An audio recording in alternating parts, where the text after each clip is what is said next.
What's up manzi? Nataka tuchiki manzi story ya Gloria Orwoba. Aya manzi. So tell me manzi, what do you think this means for the future of Nairobi? Wallahi haukai. Naka? Mimi nafikiria labda uko 30. No, I'm 39. Kwanza ninaingia hivi 4th floor. Very soon. Okay. Ndio lazima sasa tuharakishe na historia ya watoto hii tuondoke. Bana kupata mtoto kama uko 40 something ni ngumu. Hey, so, kama hata hii sasa hivi venye ilinishinda. Uno last born ama unataka? No, I think I want 2 more. You know, around the corner 40's coming. Sasa wili wata space gap. No, sasa unajua lazima ni harakishe, but I think I can manage to get 1 before elections and then 1 after. So unajua lazima upange pia na job wezi. Wakizua hivi na sio hivi. Unajua kuna venye lazima pia tena uchape siasa nini yeah, so ni kujipanga. But 17 year gap. Yeah, you know, my firstborn, I was, let me say I wasn't ready, but then I feel like God needed to do that because it grounded me. Oh. Mi ni wale ningekuwa nimeenda like nili need kukua grounded. So mimba inatulizanga watu? Not necessarily, you get responsibilities. And if you have responsibilities, I mean, you can't be in the bar. There are people I used to drink with like 15 years ago, bado hawajatoka kwa bar. For real? Wallahi, wananipigianga wakiwa wamelewa, I'm like, gosh, girl, you need to leave the bar. Your whole life is passing you by. So ni mimba ilikutoka kwa bar? Ilinifanya nikuwe na, unajua lazima uende home. Na lazima pia ufanye tu vitu hustle. Okay. Like, I mean, you getting kids you are just forced to grow up. Okay. Yeah. And me, I was crazy. So my son grounded me. Wow, watu. Hey. Above the head. Hey. Umepiga sherehe. Me baby hata naonanga watu wakisema hapa tisijio, you know, she missed that. Me, there's nothing. I've done everything. I've done everything. Everything you're thinking about, everything? I've done it. Whatever you're thinking about, I've done it. Kori, huyu anijui vizuri. Whatever you're thinking about, I've done it. Umepiga bangi? Mi bana hii show unajua kuna swali zingine huwezi leta nini? No, unasema I plead the fifth and then we know the answer tunajijazia. Well, me, I've told you whatever you are thinking about that is done in your 20s, I've done it. Mambo ni live. Mtoto pia alitoka kwa bar. Huyu wa 17. No. Si umesema huyu wa 17 ndiye alifanya? No. I was in a very stable relationship and we got married even. So, yeah. Oh, is the husband now? No. Oh. No. Pole. Sasa sijui niseme pole ama. No. It's you marry passionately and you divorce passionately. When things don't work, things don't work. Obviously, force issues. Okay. All right. You marry and you know. Mlikuwa pamoja for how long? For a while actually, for a while. Nipendana. Sana. Then life. Life. Only fall out of love. When akuchika unaka heartbreaker. No. You know also it's like you. Wale mabeshte ulikuwa nao prima. Saizi mko mabeshte. I mean, people grow, people evolve. You have a different path, either in your career or whatever you want to be. People. By the way, we need to normalize that people grow apart. Even with your siblings, you're not as tight as you used to be. Mkulala kitanda moja. So it's life. Life happens, and I think people take things too seriously. When life happens, just learn to deal with it. But it was good. We have a son. I mean, and no regrets. No regrets. Kuna dema anasema hivyo nienda aliwachana. Wakiwachananga wanasema, you know, people fall out, you know, people grow, you know, things change. So unataka niseme nini? But wakiwatu wa guy, usiniambia huyo guy shitwe. Sasa kusema tu people grow, unajua ni ndiye ali grow out of. No, that's not true. I believe I've been in very mature relationships with very good individuals. And I don't think that na watu wanajua. Ni venye watu wanasemanga ati rudi Facebook utoe mapicha za huyo mtu. Why? Oh, picha zake ziko Facebook. I mean, like, you know, that life you live with someone, you can't erase it. It's your life, you move forward. So Yeah, I think I've dated really good people, and I've married really good people, and life has been good. Corinne, uko na picha za ex wako kwa Facebook? Mnatoa kwa nini? Kwani hiyo maisha ilikuwa fake? Tukiwachana mimi sikujui. Ah bana, mko serious. New me. No. Eh. Yeah, no, you and I don't know why people do that. Nasikia siku hizi mpaka mnabadilisha majina za watoi. Yeah, there are people who do that. Wewe unaweza kuwa friends na ex wako? I'm friends with my exes. Yeah, I just don't talk to them. Smart move. but we don't hate each other. We just don't talk. There's nothing to talk about. What are you going to talk about? Remember them days? Do you Why? I am currently in a very good space. Why do I want to go and recall them days with that other was also a good space then. So good. Yeah, but now, you know, you can't live in the past. You must move.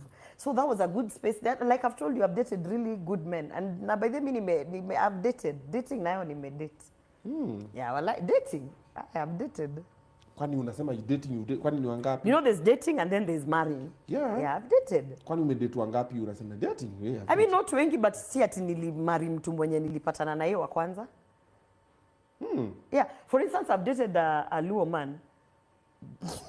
What do you mean you've dated a Luo man? Unasema yasimu ni kitu mbaya? No, I mean, hiyo unajua mtu sasa hizi streets ukitoka lazima utoke na badge of honor. No. Badge of honor ni I've dated a Luo man. I didn't know that we are the epitome. We are the creme de la creme. Yeah. Au kwangi mjaluo wewe? Before that, my husband who... No, wewe ukwangi mjaluo. So what's up manzi, nataka tuchiki manzi story ya Gloria Orwoba. Aya manzi, so tell me manzi, what do you think this means for the future of Nairobi? Mimi si mjaluo, mimi ni Mkisii. Guy. Mimi ni Mkisii. Uone venye nakaa Mkisii ama Wakisii wakaangi hivi? Kwani Wakisii walichange? Bana, wewe wacha Wakisii wanakaangaje? I've always known you are Jango for No, I'm Kisii. Orwoba. Orwoba is Kisii, and Orwoba is the only, it's like, my family is the only one with that name. So ukisikia mtu wote kwa anaitwa Orwoba, roots ni za kwetu. Hey. You're Kisii? I'm very much Kisii.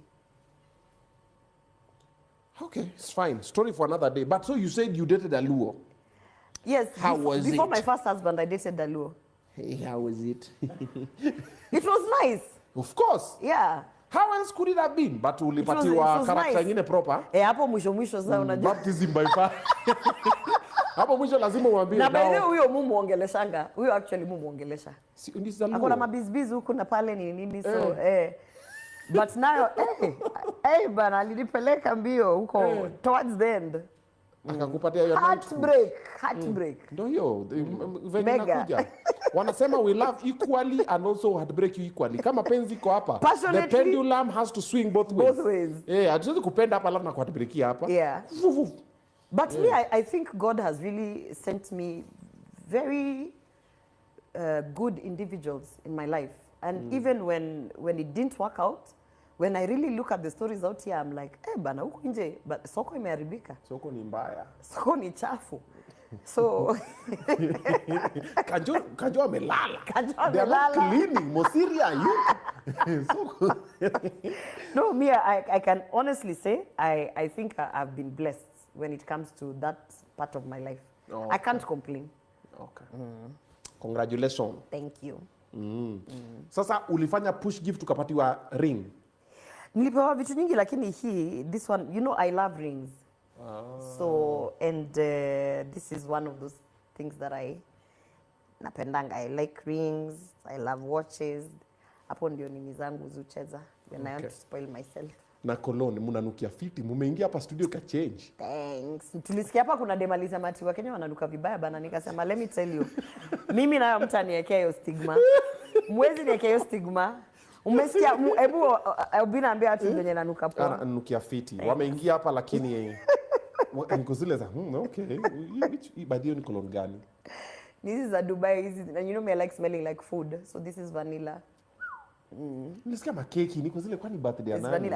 I like smelling like food, so I like the essence of vanilla or strawberry or sometimes you can get dark chocolate. Mtu akipita unasikia njaa.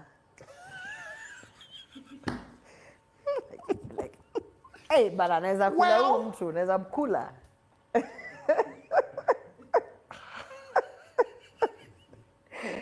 So if you want to buy me a gift, go look for things that smell. Like, you know, in election and look at nini, at your mena, because she said she has smell like food. It's mandazi, buta, no. Nice essence, vanilla, strawberry, dark chocolate, nice, yummy things, sugary things. Why do you like smelling like blueberry? Why do you like smelling like food? It's a nice, you almost inanukia fiti. But me, I think of it that way. Like, this is the first time, wait a minute. Like, someone wants to smell like food.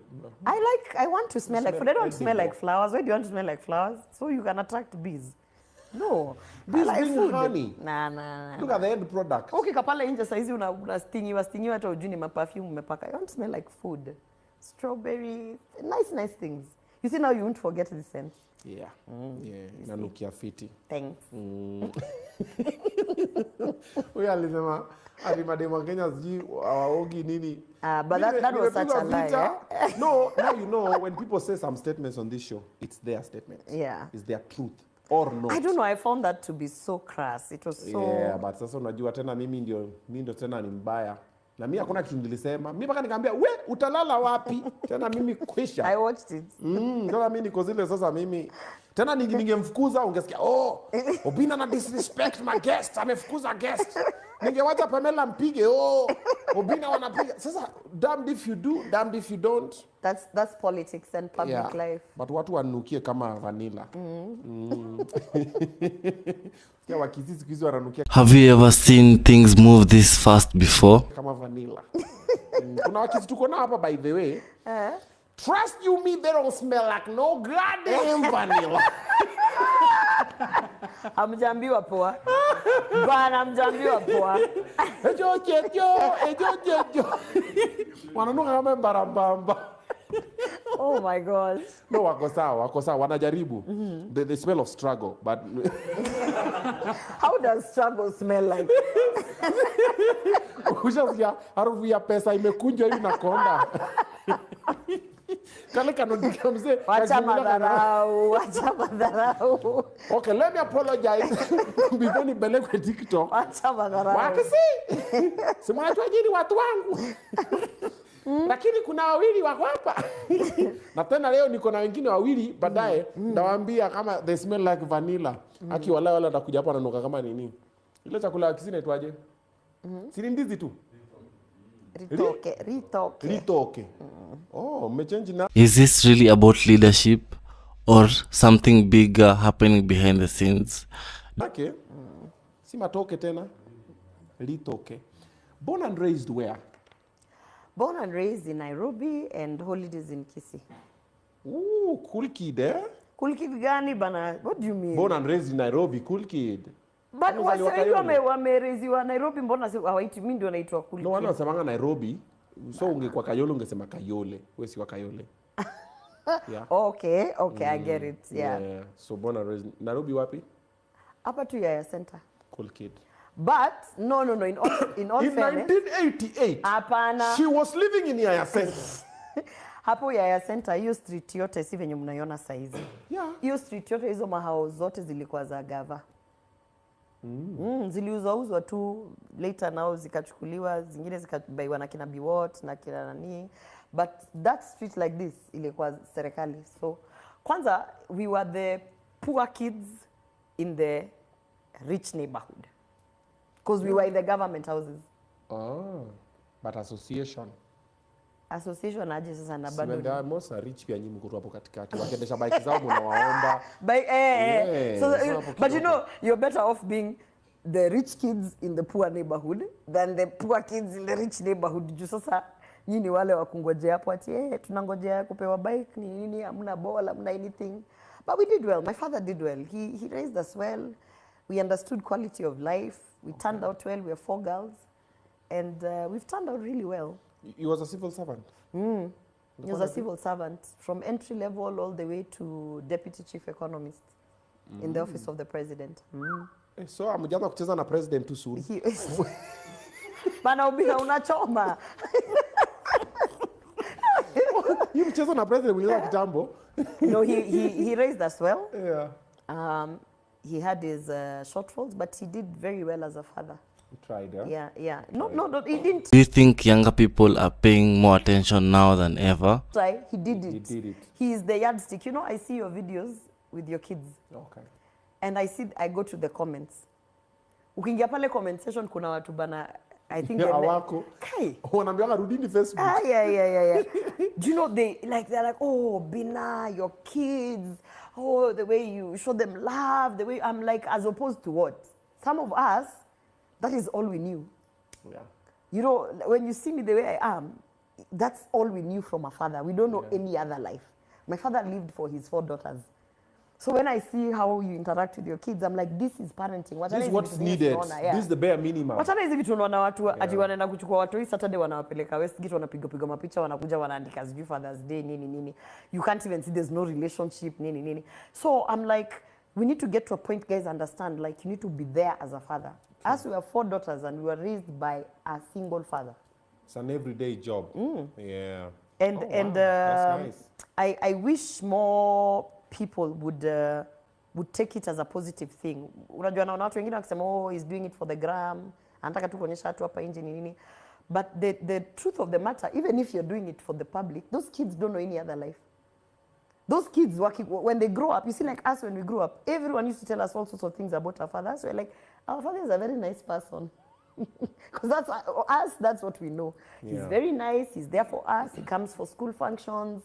You know, when I got my period, he's the one who bought for us pads, things like, you know, me, that is the father that I know. So if you know another father, you know, me najua hii enye tulikuwa na, yeah. You know, most people think my kids know me the way they know me.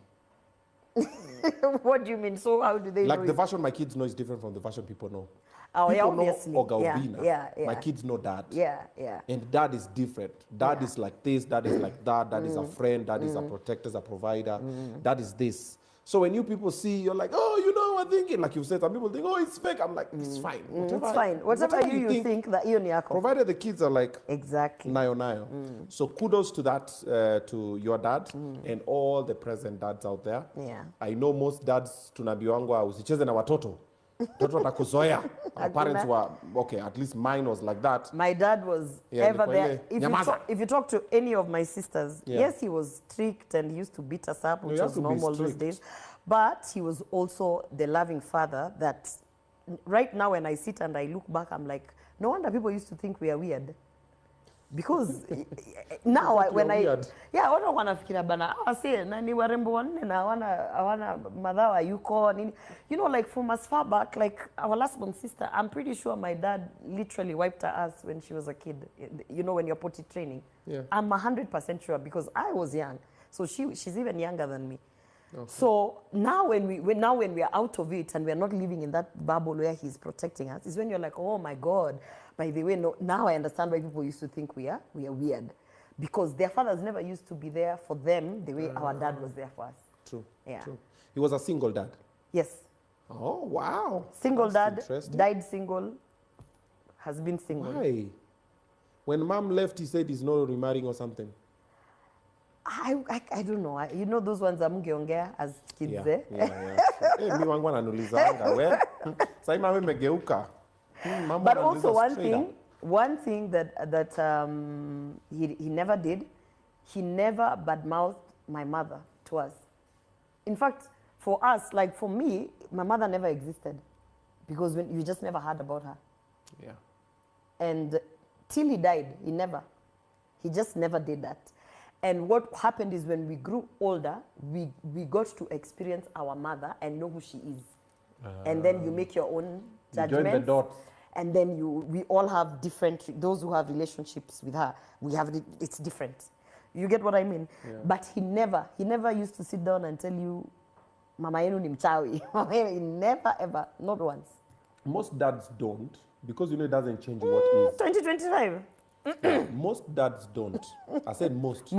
Most dads don't. Yes, some do, but most don't because, okay, this is my analogy. It is what it is. Whether you say you don't say, they see. And you know, the thing about it is kids grow up. Yeah. And when they grow up, they experience both. And then, they'll be like, lakini hata huyu anakuangaje, then you're like, now they've gotten it for themselves. So that's one thing he did, yeah. So, okay. Yeah. Good stuff. Yeah. All the present fathers out there. Kindly share in the comment section below. Nayo. Congratulations. Congratulations. Primary Nairobi. High school Nairobi. Umesema nyumbani ilikuwa ni holiday. Tulikuwa tunaenda every time we close school, my father would pack us up and take us to Kisii. Sasa apate free space. Anasema kwanza mwende huko Kisii kwanza mujue venye maisha ingine iko. So we spent all our holidays in Kisii. Mombasa. All. Mombasa tuliendanga like not even during holidays, like I think those days when School trip. school trip. No, really school trip. Yes. And in our adult life.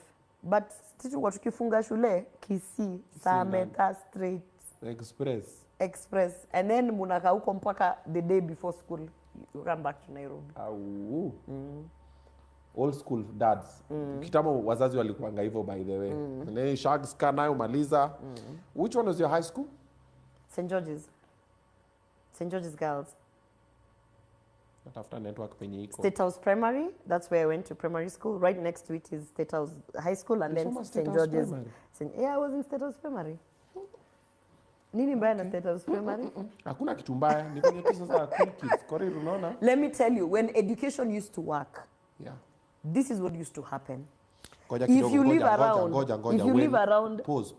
When education used to work. When education used to work in this country. Mumenipata? Mulikuwa munazoniwa. Mahali unaishi, huko unaamka ati unaishi Kibira, unawachana na Makina na hizo shule zote ati unakuja State House. By the way, haungepewa transfer. Mahali unaishi huko ndio uende shule. That's why us guys used to walk to school. Because unaenda shule and that's how education should be. Wachana hii maneno ya watu kuamka 5 am munaingizwa kwa school bus. Kindly like, subscribe, share, follow. You're awesome for being here and I truly do appreciate you and I appreciate your appreciation.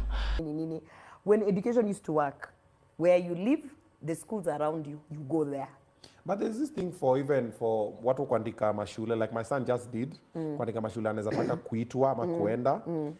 There's that one that wanasemanga if you're in Nairobi unaitwa shule iko Kakamega, iko sijui wapi, you don't believe in that as well? No, tunaandika and that those days kulikuanga, okay, in my days, not so far along because I'm not that old. I finished primary school in 99 or 2000. And when we were choosing the schools, you would choose provincial school, national school, hivyo. Yeah. Me, my first choice, in fact, I remember one of the teachers telling me, haujaweka national school. Me, I was like, Mr. Haujaweka national school, mimi nataka kwenda St. George's. So could this moment actually change how future leaders behave? My first choice was not because you have to put a national school. I was like, I want to go to St. George's, so that's my first choice. So when I scored very highly, by the way. That time it was out of 700. I think I got 525 marks. Those days getting a 500 was like, well, it was a big deal. And because I had not chosen a national school, yeah, they gave me my first choice. And my first choice was St. George's. So things used to work. It was not like umeandika choices tatu hapa alafu umeamka sijui umeitwa Ngara Girls. No, my sisters were in Ngara. We always laugh about it. Munadharau Ngara Girls, ndio? Haya. Waliandika mashule za juju wakaitwa Ngara, so weird. And my father was like, utaenda shule umeitwa. So they went to Ngara. By the way, back in the day, our parents used to believe shule umeitwa ndo unaenda. Exactly. Yeah. Wamekuita for a reason, nenda hapa kuna. Like that you can. So St. George's kumaliza Campo. Nimeona kuna debate. I did a diploma in architecture to begin with. Okay. And then I did a degree in social work. And then I'm currently finishing my degree in leadership and management, which was inspired by wanting to get into this leadership space. Okay. Shule ni gani? Shule ni nyingi. I was in Nairobi International NIT, okay, Technology, which is a JKUAT affiliate for architecture. Okay. You know something funny? When I finished high school, I passed, but we are 4 girls. So by that time, 2 of my sisters were in one was in JKUAT, doing pharmacy, and another one was in Makerere. And remember, my father is a civil servant. So by the time I finished, me, I was like, me daddy sitaki kufanya kitu yote, nataka kufanya architecture. Now, I got a B. So it's like, architecture, itakuwa ngumu labda uingie parallel. Sina pesa ya parallel. So he was like, why don't you just take BCom or anything? And I refused. I was like, let me tell you, I have seen these things in the movies. Mimi nitafanya kitu nataka kufanya architecture. So he told me, basi kaa nje mpaka nipate pesa. So I stayed out for a year. And then because he realized I'm so stubborn, he was like, you know what? Nimepata hapa JKUAT affiliate. Na wanafanya your architecture but diploma. So he tried to cancel me and tell me, why would you want to sit out a 3.5-year diploma when that's an equivalent of a degree? But mimi utaniambia kitu na nataka kufanya architecture. Nikamwambia ni architecture nataka. So that's what I started with. So later on, I understood what he was trying to tell me. Like the 3.5 years you're spending, you could have done a degree course. But because I really wanted to study architecture, I didn't budge. I stayed there. And then life happened, got married in between, moved back and forth. So I did, now I understood, okay, I need to get my unit together. So at that time I was in the space of NGO, social work. And so I thought, okay, I'm going to do social work. And then later on, again, as you see now, in leadership and management, one of my political mentors sat me down and told me that it's important I either look into political science or leadership and management as a form of understanding the space I'm getting into. Because they think they truly believe I'm going to be really brilliant in the future, and they're like, you need to have this backing. Okay. So that's the long and short of my my education. Iko sawa. Yeah, and then obviously in between you do these courses, you know, hizi zenye unajaribu When was the last time Kenyans agreed on something this strongly? To better yourself, project management here and there. So I always try to not be studying but improve myself academically at any given time. Okay. No, iko tu sawa. No, ukijisukuma pia. With the direction that you're going. Hopefully nitafanya PhD, wacha tuone venye kunaenda huku mbele. Yes. Masters kwanza alafu PhD, si ndio? Yes. Yes. Pole. Hamna haraka, bado una time. Nataka kupiga masters, PhD watoto wawili before 45. Ulisema before 45? Mimi sijasema before, nimesema tu it's hard to be in your 40s and give birth. And so I want to finish quickly. And you need 2 more. You have 2, so you're halfway. Na ubada ananyonya. We, mamo ni live. Yani juzi ulikuwa unabebwa hivyo na unanyonyesha. I'm a police. Na unajua nilifanywa cesarean section. So hao watu wa kuniinua mamguu hivyo. Yeah. Unabeba mtu I'm laughing about it now, but it's a sad situation because someone called me and they're like, Gloria, I mean, is this just politics as usual, or are we seeing history in the making? Seriously, bado hujapona. Yep. And I was like, what was I supposed to do? Now to cool you off, we'll talk about it, but to cool you off, I have a small gift for you. Oh, you have a gift for me? Yes. Wow, this show is happening. Yeah, we are like this. Obinna got me a gift. Pamela, leta hiyo zawadi, wacha kuangalia huko. Mbona naona ni kama naenda kuchezwa. Maybe zile zawadi zenye why did you get me? Sisi hapa tunakuanga, you know. Yeah, because nataka tukupoeshe, unajua we've been through a lot. I know. You know. It's been a difficult time. I know, right? Okay. Yeah. So I'm getting my gift. Got you a small gift here. Yeah, mpatie pale. Oh wow, I love flowers. Yeah, just not smelling like them, but well. Okay, so Obinna, you got me these flowers. Yeah. Usifungue barua utaribu. This is not you. How do you know that is not me? Because I know who writes like this. Kuyo ingine imetaipiwa. I know this language. Hebu leta nisome. Oh, that's very thoughtful of him. That's very thoughtful. Hii ni lugha gani? This one here. Oh, yes. Kuna champagne. Hey, let me tell you. I love How do you think this will affect Nairobi residents day to day? this champagne, by the way. I love this. I love the Imperial and I like the Nectar Imperial. Those are my favorites. Okay. Nikijifungianga kwa nyumba hii ndio kazi mfanya. Nafungua. Si tufungue hii mama tuiche mke. Nani anatufungulia? Leta nifungue. Mimi ni mwoga kidogo. Mambo ni live. Oh my God. Huyu anaitwa Pamela. This was so thoughtful. Pamela, Senator Hi, Pam. Orwoba. Pamio to kwa meet hapo. you. Same to you. Yeah. Hii ni lugha gani hii? Ghanaian language. Dema ena asomdoe nkawo sewodin. Bana una sound kama unaimba ile ngoma. Hebu tusome kwa sababu hiyo language kidogo Mimi siwezi soma. You know why I've recognized it? Because it's like most of my flowers that I get, they have not the same caption, but more or less the same caption. I know the language. Jesus. Obinna, you want to kill us? I didn't even shake it, man. Iko na mbio mingi. I even thought I was going to do the polite one, but mambo ni live. This is nice. Okay. Mambo iko live. So this one is from Senator's husband. It was a special gift. I'll get in touch. Is this the kind of conversation we need to keep having as a country? Akasema Obinna, I Napenda want venye you guys umesema to... husband. Okay. Husband. Wacha niseme No, haraka it's not haraka. my husband, it's my person. It's my person. Una confuse This is watu. so nice. Unaweza kanikana hizi maua hapa? What do you mean is not This, your husband? honestly, is your like person? this is so... No, it's my person. Wana tu confuse. Aki waheshimiwa. Sasa amegeuza hii whole Guys, story. sasa tufanye nini hizi flowers? Ngoja amekuoa. You know that's my personal life, so you live my personal life. Si useme tu no ama yes. It's my person. Mbona si mtu kama ni wako ni wako? Mi ameniambia give my Sasa. wife the flowers na champagne amekwambia amependa. hivyo. So yeye anajua wewe ni wife na wewe unajua yeye si wife. Aya, Yes, basi yes. kama amekwambia hivyo basi ni sawa. Hivyo venye amekwambia hivyo. Ni hivyo venye Nasema, amekwambia. give my wife the flowers. I beg. When should they come there? He doesn't talk like that. So that's a lie. He doesn't, Ghana. but he doesn't talk like that. Yaani wakisi siku hizi wako na Waganenya.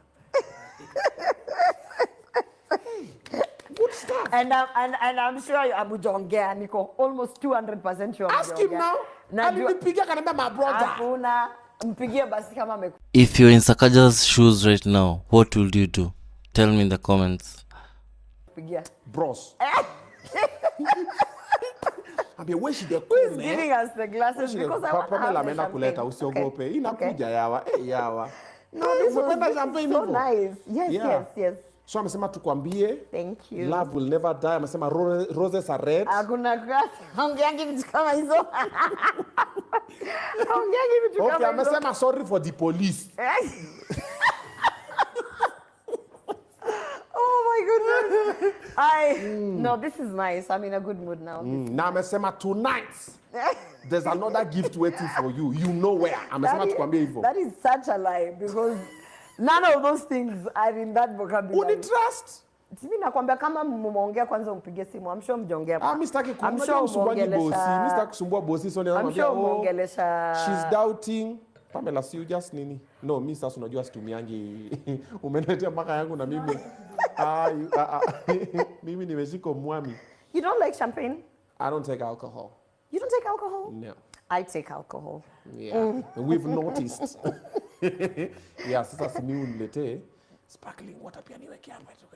No, ndio tufanye cheers. Weka tu hapa chini hawa watu wa Moeta hawajalipia product placement. Hawajalipa by the way. Na kwanza ni mabeshte zangu na hawajalipia hapa. Wallahi. Na ukunywi pombe utakuwaje brand ambassador? No, so unaambia say this one is good. By then nikilipwa nakunywa. Mimi nikunywa tu for free. How is it? Kindly like, subscribe, share, follow. I truly appreciate you for being here. You're awesome and I'm just grateful.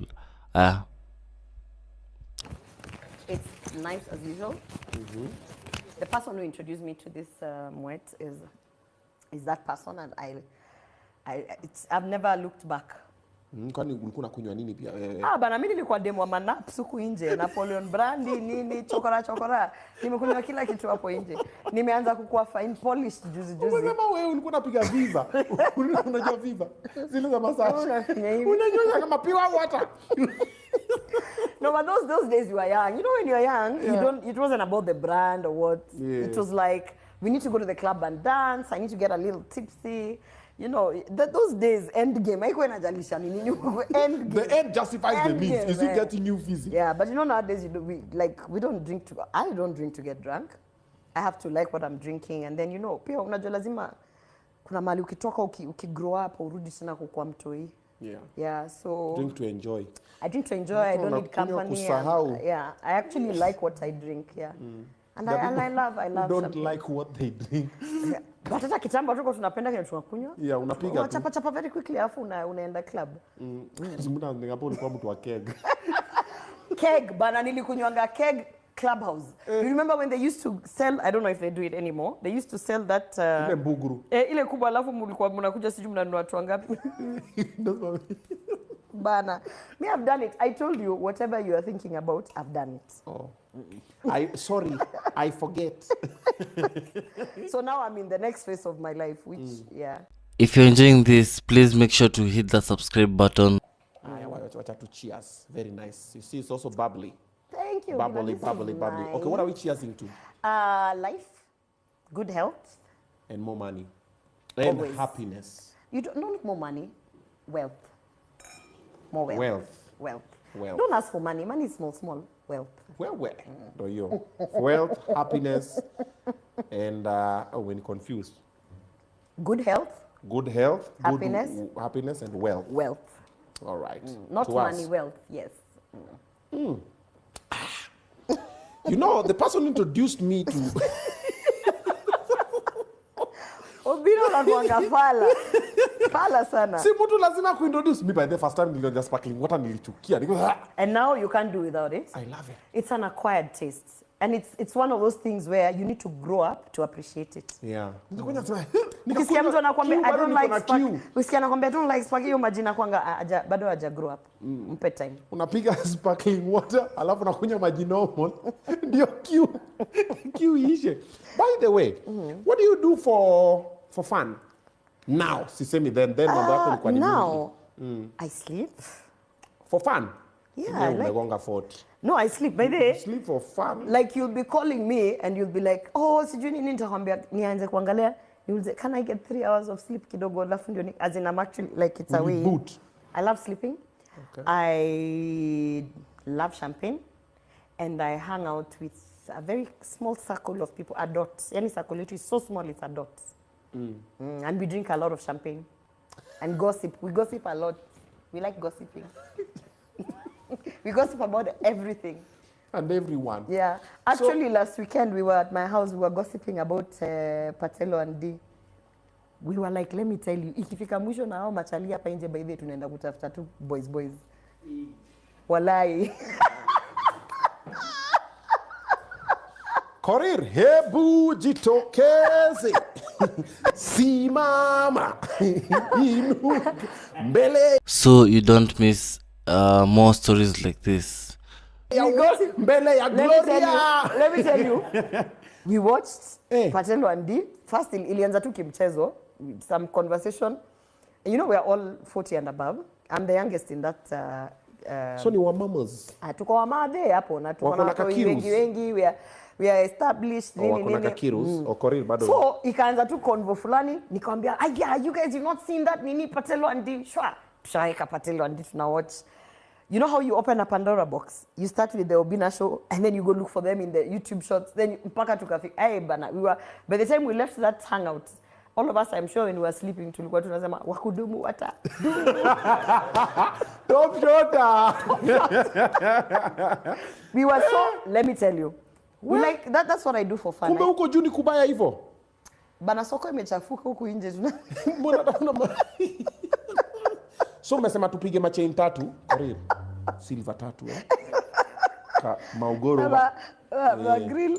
Magrill. No, but honestly, for fun, that's what I do. And then I like to travel. I have a lot of friends in the different places in different the world. places. I like to travel when I want to just switch off from this Kenyan politics. I'm like, okay, shut down. Do you go back to Sweden and Denmark? No. No. Because of why? Mekaka huko. Ulifukuzwa? I didn't have a good experience in Sweden. Oh, So I don't find myself wanting to go to Sweden. okay. I haven't gone back to Denmark since I came back. Okay. You've got plenty more coming your way, so go ahead. I don't know why. But I travel to other places. Ni Ghana tu na Dubai. Sasa ona venye mnaanza moshene. Wakudumu atadumu. Wakudumu atadumu. So I like the three things. I like and honestly, the older you get, I don't think you need a lot of things in life to keep you happy. That's true. Yeah. That's so You need true. your family. Yeah. You need a good home that has peace.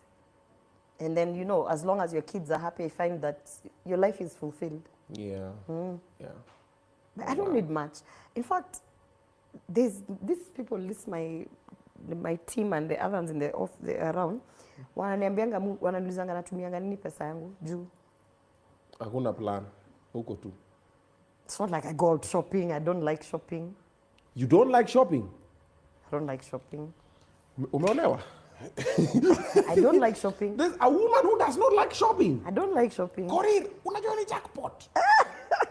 I don't like Pesa unapata na hiyo pesa. the number of times. In fact, me, I'm an online shopper because of necessity. Like I have an event tomorrow. Crap, I need to buy a dress. Damn it. I go online. I use another Swedo account. I shop. And then I direct someone inaletwa pali na deliveriwa inaletwa. I don't like shopping. If you see me in the mall, I like looking at how space is used. So often if you see me in the mall, I'm looking at Subscribe right now.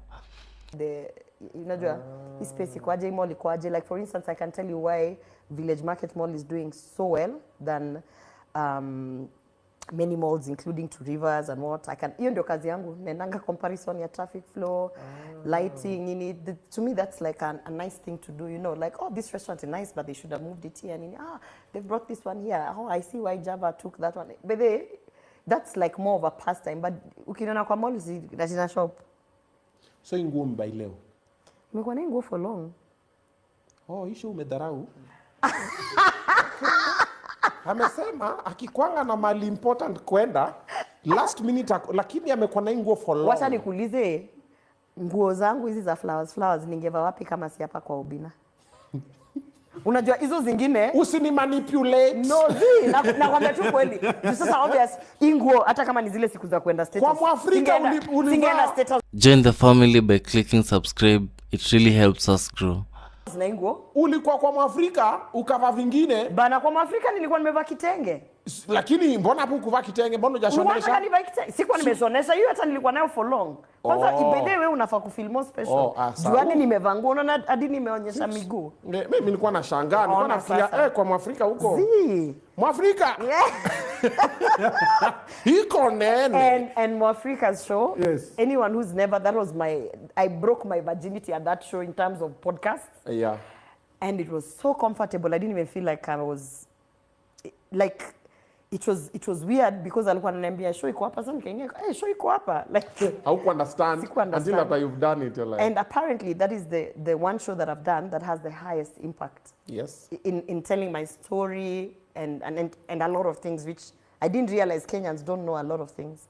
Yes. I honestly didn't know. I guess I'm in my Don't just watch, be part of the journey. Subscribe today. kabubble. Yeah. Yeah. True story, we don't, but Mwaf is doing a very good job. Yeah. Iko he did. nene. He Usema did. iko nene. Iko nini? Nene. Nene. Iko nene. Iko nene. That's what up. That's what up. Unajua kupika kwanza? Yes. Are you a foodie? No, What's but your favorite meal? rice and beans. Mikisi. I love rice and beans. I love ugali and mayai and mala. Wakisi. I love sushi, but a specific kind of sushi. Yeah. Sasa hapo ameanza ujaluo sasa. Ujaluo enter. And yeah, those are. But kupika unapika tu vizuri. You're building something special and you're invited. Subscribe and stay tuned. Mupika but sipendi kupika.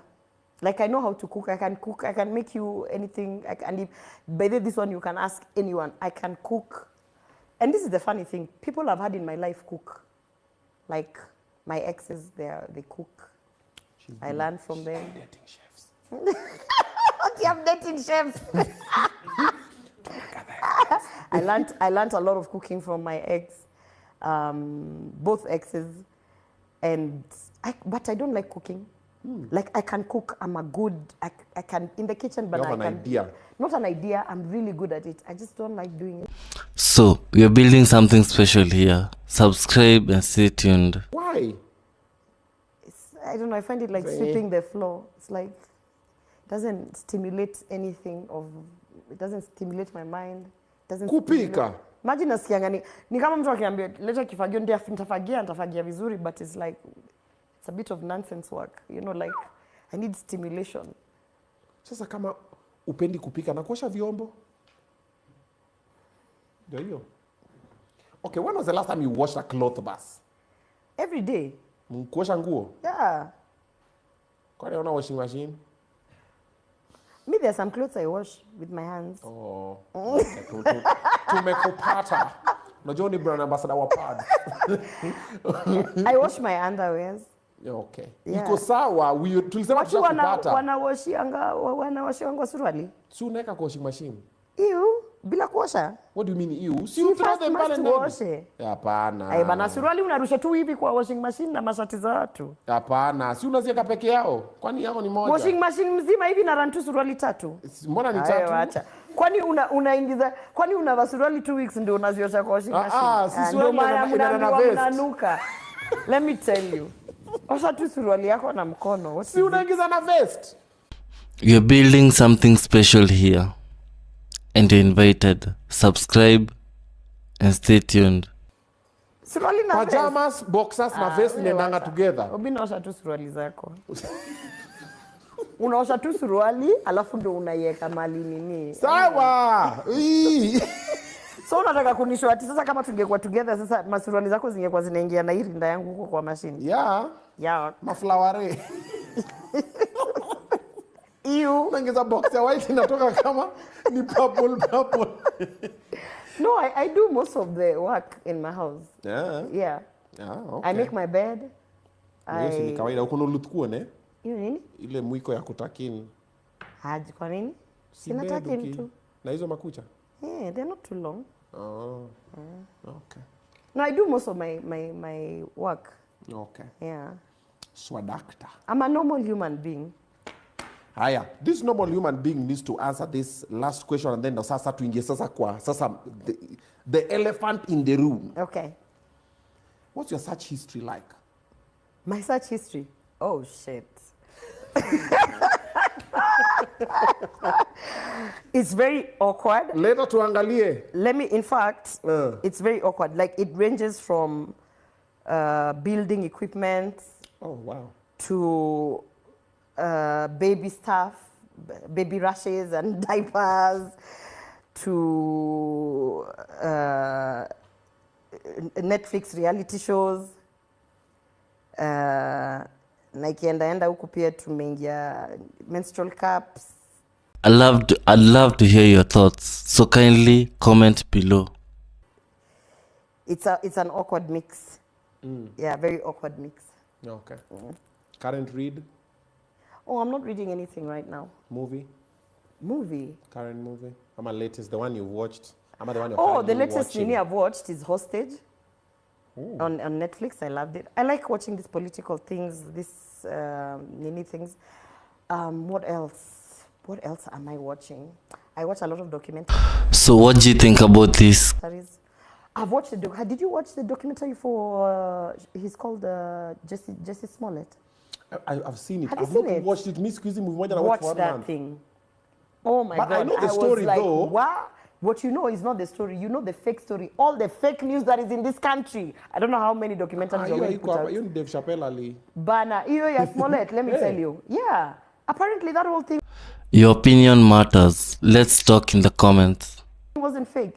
And there's a whole, just go watch it. There's a whole Department of Justice and the police force that actually tons, all sorts of things. Remember they said that he was lying and there were no white men, there were 2 black men. Let me go and watch Juicy Small here? Yes. So he was actually assaulted and disrespected. And he was vindicated, and it's in the Netflix documentary. Man, Netflix needs to do a documentary on me because all the fake news out here. Hey, but then I watched it, I was like, hey, unaona, wakumsikia, ona. You see? Okay.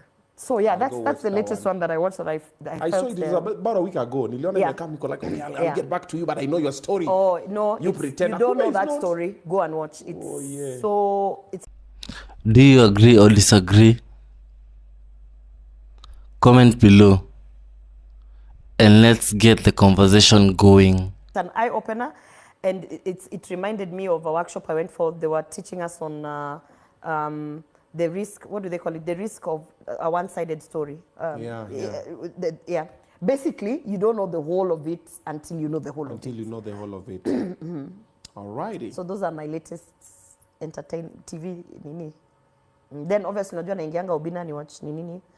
Wakenya wameambiwa wananuka kina nani akina Patelo na D. Don't start. You know, and I like when you bring the jacaranda. Tell us what stood out to you the most, and I'll be reading your comments. People, bunge la wananchi ya jacaranda. I think this is the 3rd time. Yeah. And we'll do it all the way. You know why I like it? That's the reality. Yes, when, that's the ground. When hiyo ni grao. Yeah, Wachana hizi vitu zingine unasikia political analyst. So I like following those conversations. Yeah, I also like them because they're very organic. When you bring political analysts, they know how to sit, they know what to say, how to say it, for whatever side they are supporting. Wanajakarana kwenda! Kama kuna mtu nimekuwa naye hapa leo points. Zero. Lakini unajua uzuri ya mtu mwenye hana points, so that all these presidential candidates and aspirants, including Maraga, can understand you and all your points. Before we continue, don't forget to subscribe and let me know your thoughts in the comments below. I'd love to hear from you. Mwenye amekaa hapo akona kura na atavotivo venye anaongea. So you see, it is up to you to go and now educate them, sensitize them, and then fishers of men, bring them on board. Na mtu kama huyo mwenye unasikia anaongea hivyo, uwezi mpata kwa boardroom na workshop. Hiyo ni mse lazima uende umpate grau muongeleshe. True. Alrighty, so we're about to now start addressing the elephant in the room. Just before we get there, I have a brand new show, Pop the Balloon. Check this trailer out, watch it, comment, like, and subscribe, and also you can get to be part of it. Check this out.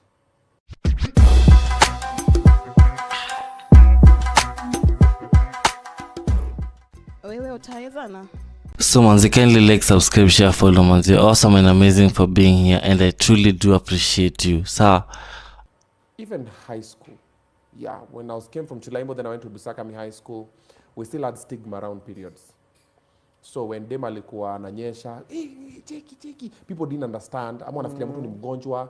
Then ladies will feel ashamed about it. And then later, personally, I always tell my girls, I'm like, yo, I even did a video with Brianna, and some people are like, oh, anaambia watu msichana wake anaenda. I'm like, because you don't understand why we are doing it. You don't get. This is not even about Brianna. It's about another young girl somewhere whom I think is a bad thing. So when we talk with Brianna in this way, she's like, Kuma is not a bad thing. Then because not all parents talk to their kids about it. And I was like, we don't need to have stigma anymore.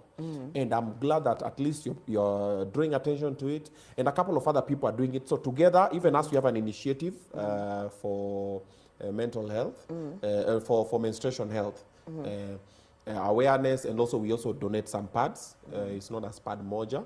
It's an initiative we do. So it is a good thing. Thank you. Pole pole, we are getting there. However, did you have to be that dramatic with the whole thing?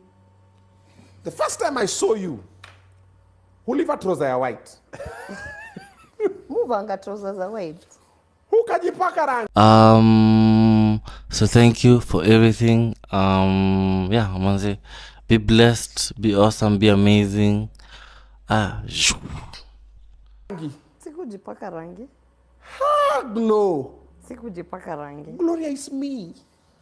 Kai. It's a safe space. I know, that's why I'm telling you about my period. Sasa wacha nikwambie venye si tuliona. Haya. Sasa tukasema hati mwesh za mwesh zimenini kama okay, this is interesting. Kidogo tunasikia mwesh alikuwa anapiga kipindi. We're like Let me tell you. Kidogo billboards kila mahali.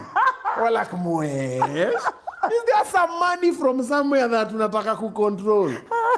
I'm like, Ebu take a step. What happened? I had my period. No, that one we know. Yeah. But hiyo siku. Yeah.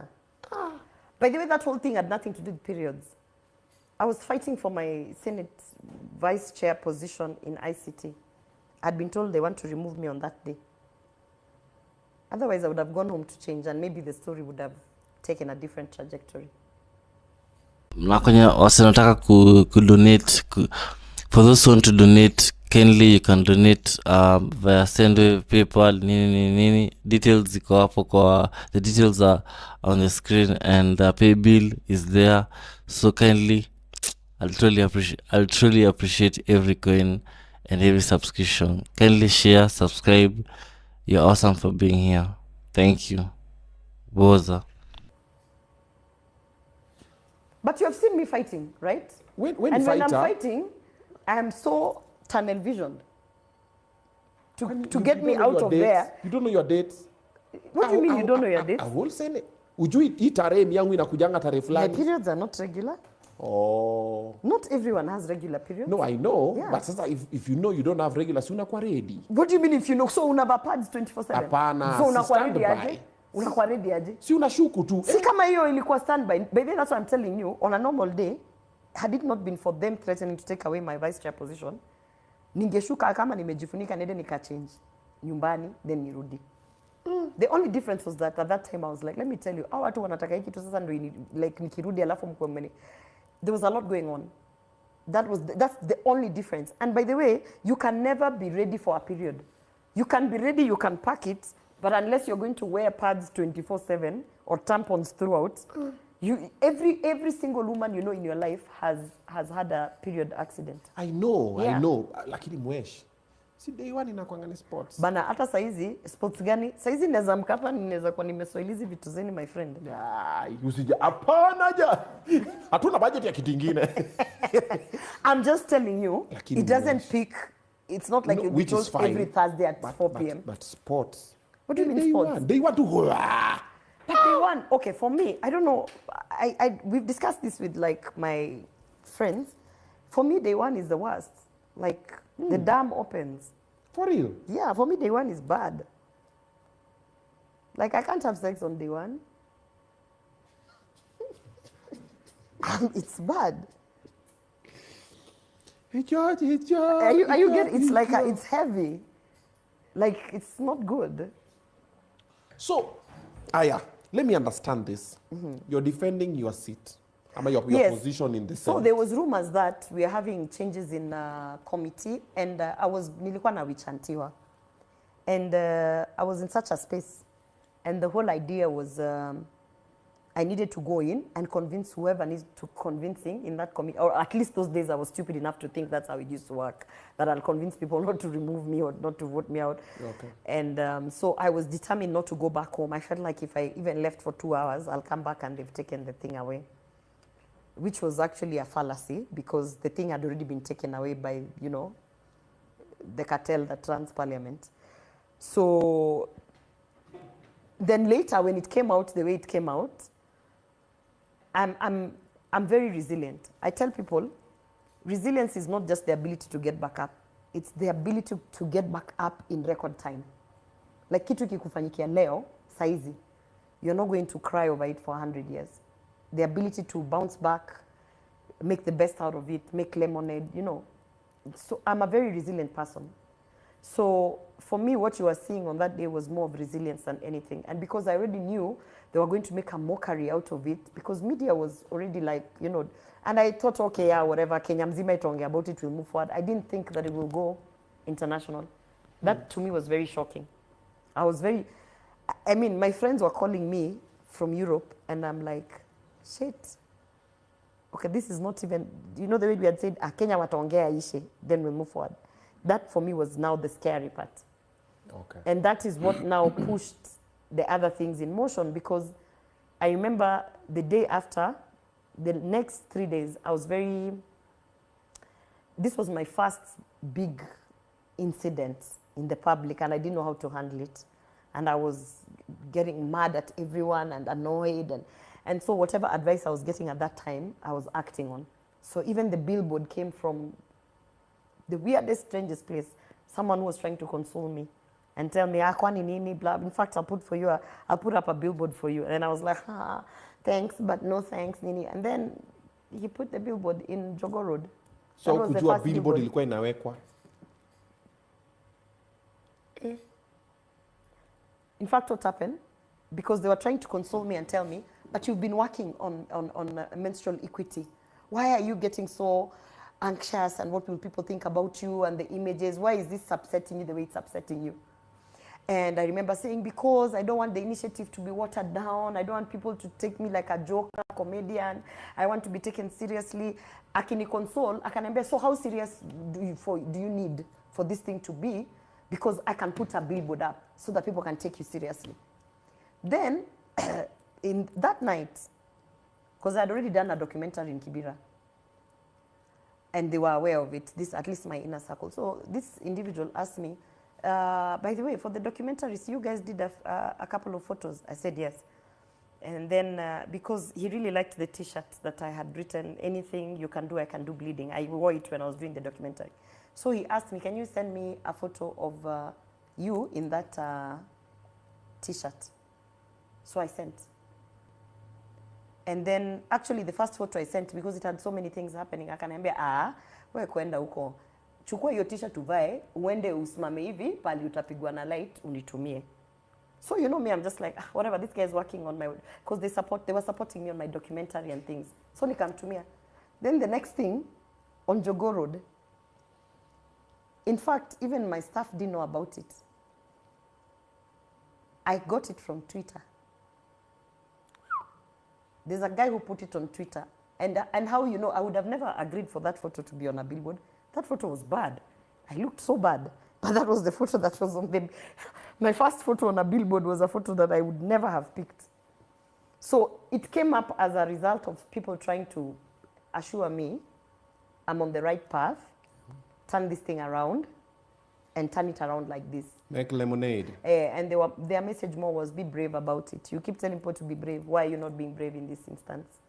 And then when it was taken with such positivity, like AMREF put out a statement and tagged me on LinkedIn from their international headquarters. And I was like, okay.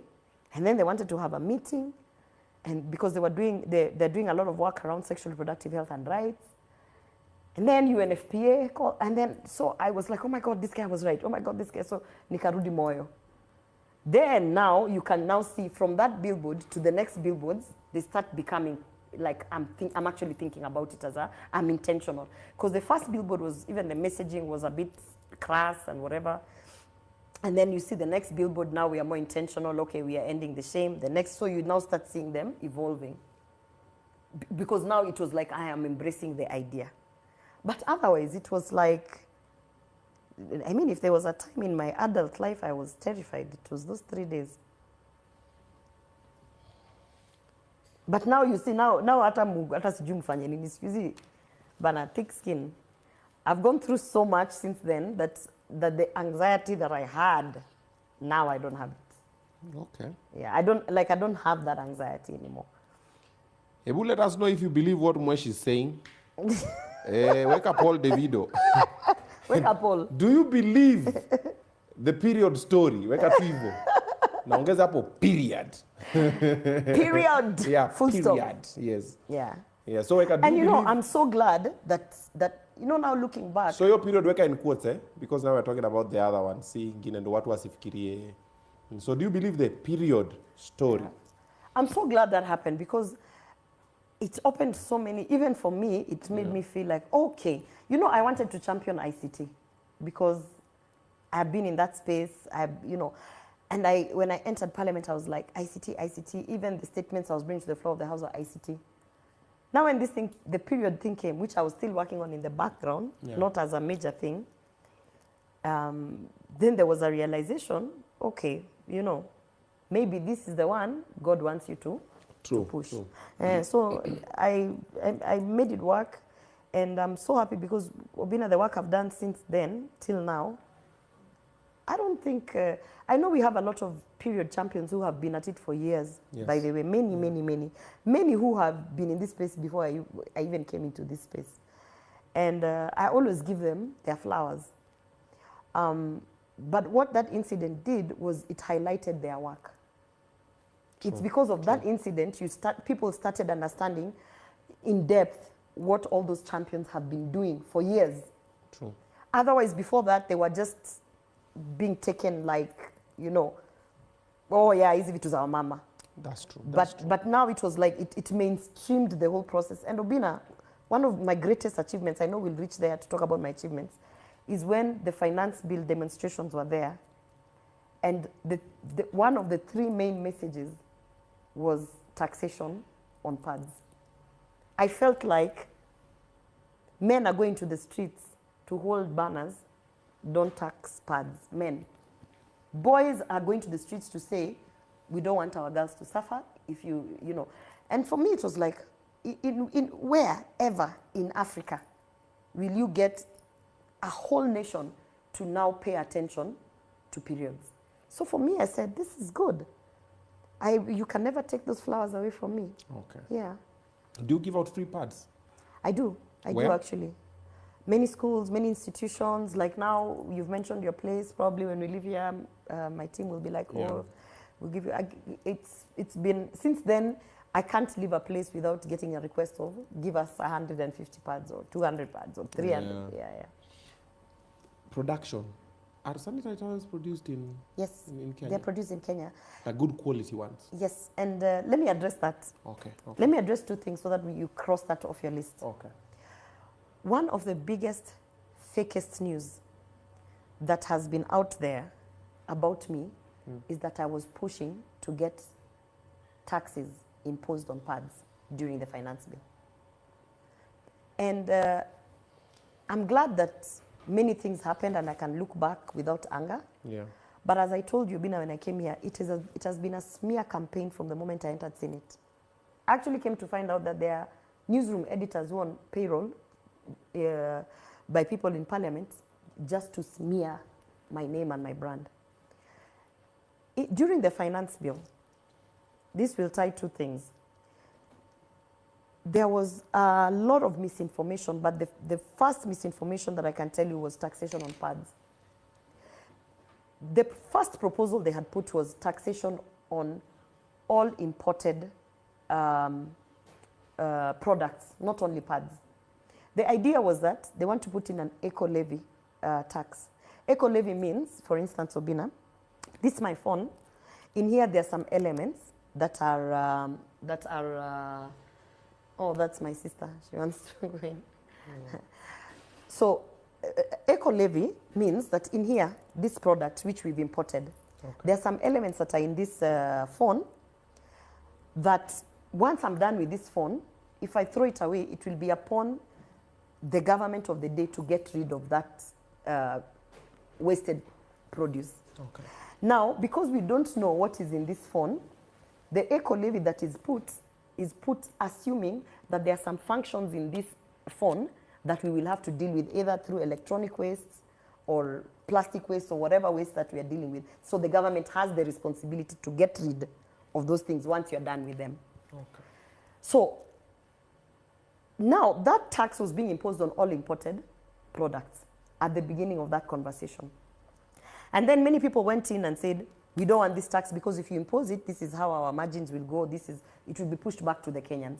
Yeah. Now when the conversation came, and I know that this will upset a lot of people, when the conversation came that the eco-levy be removed from imported taxes, I opposed it. Because to me, what is period poverty? Obinna, na tuambiane tu kweli, what is period poverty? Period poverty is that people don't have money to buy pads. People don't have money to be able to deal with menstruation with dignity.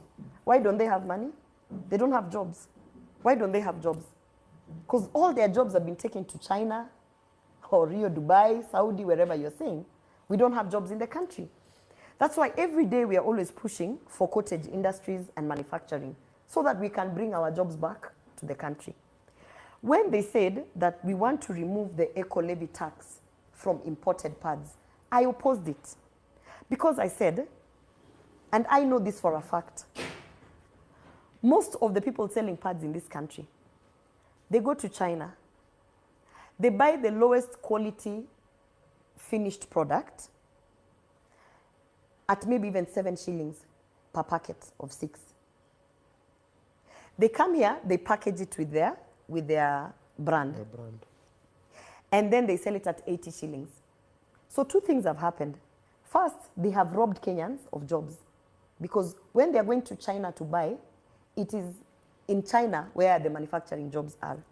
The second thing, they brought the lowest quality pads inside, repackaged them to make it look like they have good quality, and then shot up that price to 80 shillings, and still the Kenyan can't afford it, right?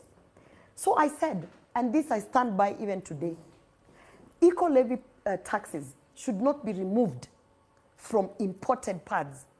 Because what will happen if you don't remove that eco-levy?